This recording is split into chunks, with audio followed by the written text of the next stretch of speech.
आज की वीडियो जो है वो अनबॉक्सिंग वीडियो है। इसको अनबॉक्स करेंगे। 5 in 1 है ये।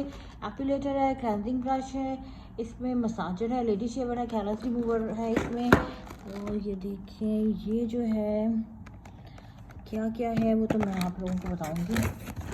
यूज़ करके ब्लॉग में किसी लेके मैंने यूज़ किया तो ओपन कर लेते हैं।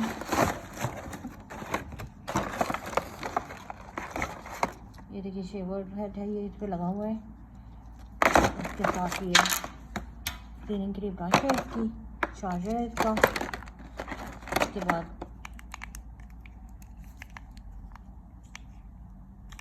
तो यहाँ पे है।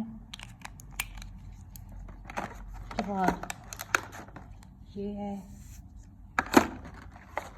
इस तरह से। और ये